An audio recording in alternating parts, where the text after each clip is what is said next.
you last year on the same thing regarding Alberta Howard, 109, who was the oldest resident in the city of Springfield, Pioneer Valley in Western Massachusetts.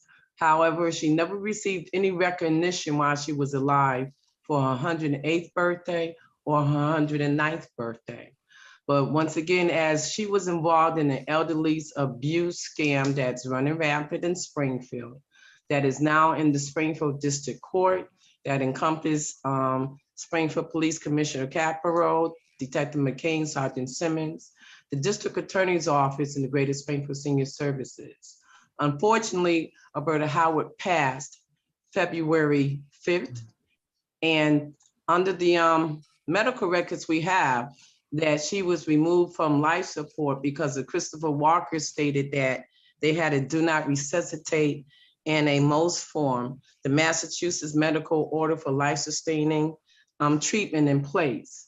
Once she was removed from that life support, then it was mentioned in the records of the Bay State Hospital that there was never a DNR in place, nor a MOST form.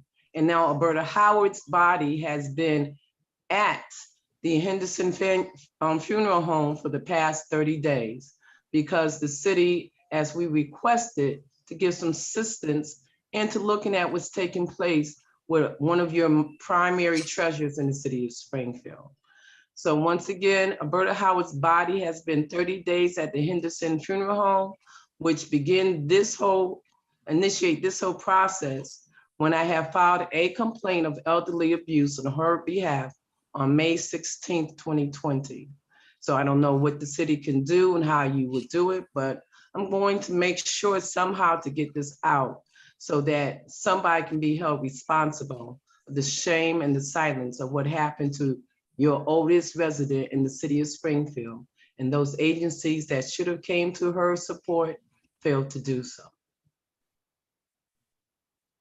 Thank you, Ms. And I'm also looking to take part in the Springfield Police Commissioner Board process when that becomes available, to once again to give out some information regarding incidents in the Springfield Police Department that are very well documented, that shows the neglect of our citizens here in the city by the Springfield Police Department. Thank you for giving me this time to speak. I've been waiting for it, and hopefully we was hoping that Alberta Howard would be able to come home and not to pass in the Care One nursing home, which she had no right to be there because she was actively living in her home at 126 Valley Road up until July 26, 2020. So thank you again. Thank you, Ms. Latney, and we'll certainly keep Ms. Roberta and her family in our prayers and thoughts. So thank you for sharing about her passing. Councilor Whitfield, I'll pass it to you. Thank you, Mr. President. Rhonda, I had talked for about 45 minutes with, I think its name is Wayne. Is that his name? Yes, Mr. Waney, yes. For about 45 minutes, and my question to him, and hopefully my question to you can be answered one day, is what specific actions do you want the city council to take? Because some of the things that he was saying to me is more like investigation, and that's more like maybe a private investigator or a DA's office, some things that we don't. Well, I just want to say too, just both everyone included, I want to have the discussion, but I don't think this is the right format, public speak up discussion, but we can certainly follow up. Yeah, we can certainly at a follow later up. time. I just wanted to put that out there because that's the question, like specifically, like we've heard you've written letters. I know I've responded. I went to the police department to ask about the things that you wrote in the letter, got some information from them. But like some of the things that he was asking was like more of like out of our jurisdiction. And so if you could come back, or we can do it in a different forum as to what specifics you want from us, that would be very helpful. Well, thank you for that. And I was looking at the police board because I know that the district attorney's office is directed to the Springfield Victims Unit, which is spearheaded by Sergeant Simmons and Detective McCain. So to look at the accountability Sorry. of the police. You all, I hate to cut you off, but I just have to, Okay, in the spirit of just keeping decorum, and I don't want to be flagged for anything later. I just want to make sure that, you know, we follow okay. after and not during public speak out. Okay. Well, to make things better and a safer community for our elders. I So really even if you appreciate can that. talk to the elders of what they can put in place to stop them from being victims of elderly abuse crimes or scams that's here in Springfield. That would be very helpful.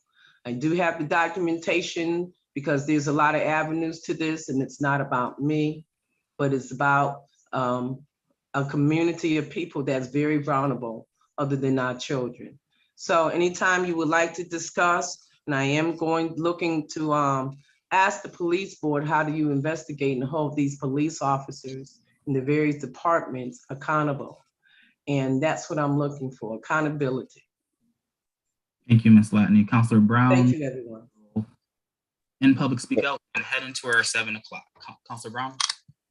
Thank you, Mr. President. Hey, Rhonda. If you want Hi, how are you, to, Mr. Hurst? no, this is Marlo. Who, I'm sorry?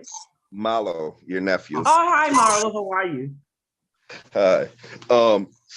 If you can, give me a call on Wednesday, Thursday, and Yes. I'll put you in touch with a couple agencies on a state level, you know, that can try to assist you.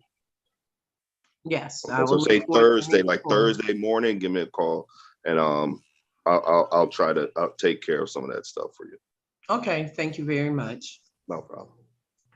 All right, thank you, Councilor Brown. And again, thank you to our guests, Ms. Latney, for your testimony today. And also you're joined by Councilors Whitfield, Govan, Hurst, Brown, and Letterman. So just want to thank the councilors for joining and hearing Ms. Latney's testimony as well. All right, we will certainly follow up with you, Ms. Latney. Okay, thank you, ladies and gentlemen. Thank you. Thank you.